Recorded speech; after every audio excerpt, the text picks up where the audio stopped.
आज अग्रवाल सभा बाड़ी का शपथ ग्रहण समारोह था। अग्रसेन सहयोग समिति का भी शपथ ग्रहण समारोह था।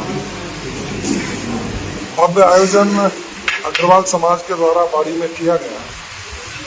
मेरा यह सौभाग्य है कि ऐसे विकसित समाज की कार्यकारिणी के शपथ ग्रहण समारोह की मुख्य अतिथि बनने का मुझे अवसर मिला और मेरे द्वारा उन्होंने शपथ ग्रहण किया। निश्चित रूप से अग्रवाल समाज का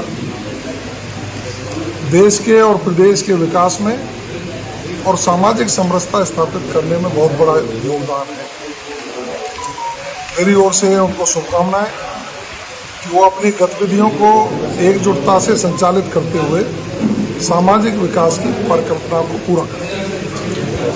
आप 2 साल के शासनकाल हो गए भारतीय जनता पार्टी के, आप उसके गृह राज्य मंत्री हैं सर। तो यहाँ पर जो नगर पालिका है या और भी जो पद हैं वो अभी तक पूर्ण नहीं भरे गए, चाहे डॉक्टर हॉस्पिटल के मामले में हो, कोई भी ऐसा विभाग नहीं है जहाँ पर पूर्ण पद हो। सारे कार्यवाहकों के भरोसे चल रही है। देखिए, राजस्थान की सरकार प्रदेश के मुख्यमंत्री आदरणीय भजनलाल शर्मा जी के नेतृत्व में चल रही है। मैं सरकार का एक हिस्सा हूँ और हमारी पार्टी के सभी यहाँ लोग बैठे हैं, प्रत्याशी रहे, निर्वाचन जहाँ जहाँ जो भी आवश्यकताएं हैं उनका संकलन करके हम समस्याओं का समाधान करने का प्रयास कर रहे हैं। निश्चित रूप से राजस्थान विकास की गति दौड़ रहा है। हर आदमी को उनकी सुविधाओं को उनके डिलीवरी ढंग से हो सके, समस्याओं का समाधान समयबद्ध तरीके से हो सके, इसकी व्यवस्था हमने सुनिश्चित की है और विकसित राजस्थान का जो संकल्प लिया है हम सबके सहयोग से उसको पूरा करेंगे। सर, यहाँ आने का कारण कहीं ये तो नहीं है कि मलिंगा जी को मंच ना मिलना मुख्यमंत्री के उस पर, और अभी एक बयान देना उनका कि बीजेपी कांग्रेस हमारे लिए कोई मायने नहीं रखती है, इसके लेकर आपको क्या कहना है? गिरिराज सिंह मलिंगा जी अभी तक भारतीय जनता पार्टी में है। अब ये राजनीति है, राजनीति में कौन व्यक्ति कब क्या बयान जारी कर दे।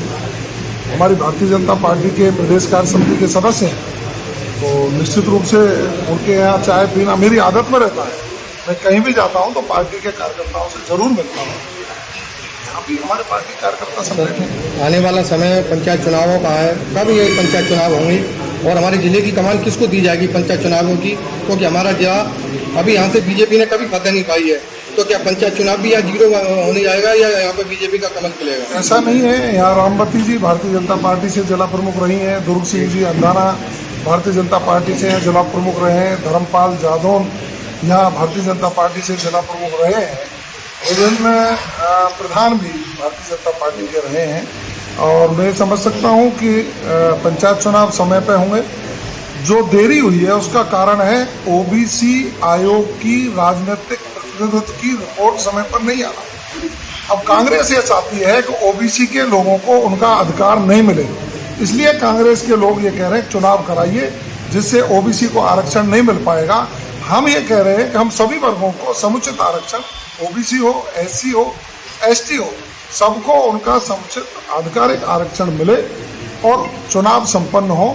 इसके लिए ये सारी व्यवस्थाएं हैं। मैं समझ सकता हूं जैसे ही ओबीसी आयोग की रिपोर्ट आएगी तो हम चुनाव बहुत जल्दी करा देंगे।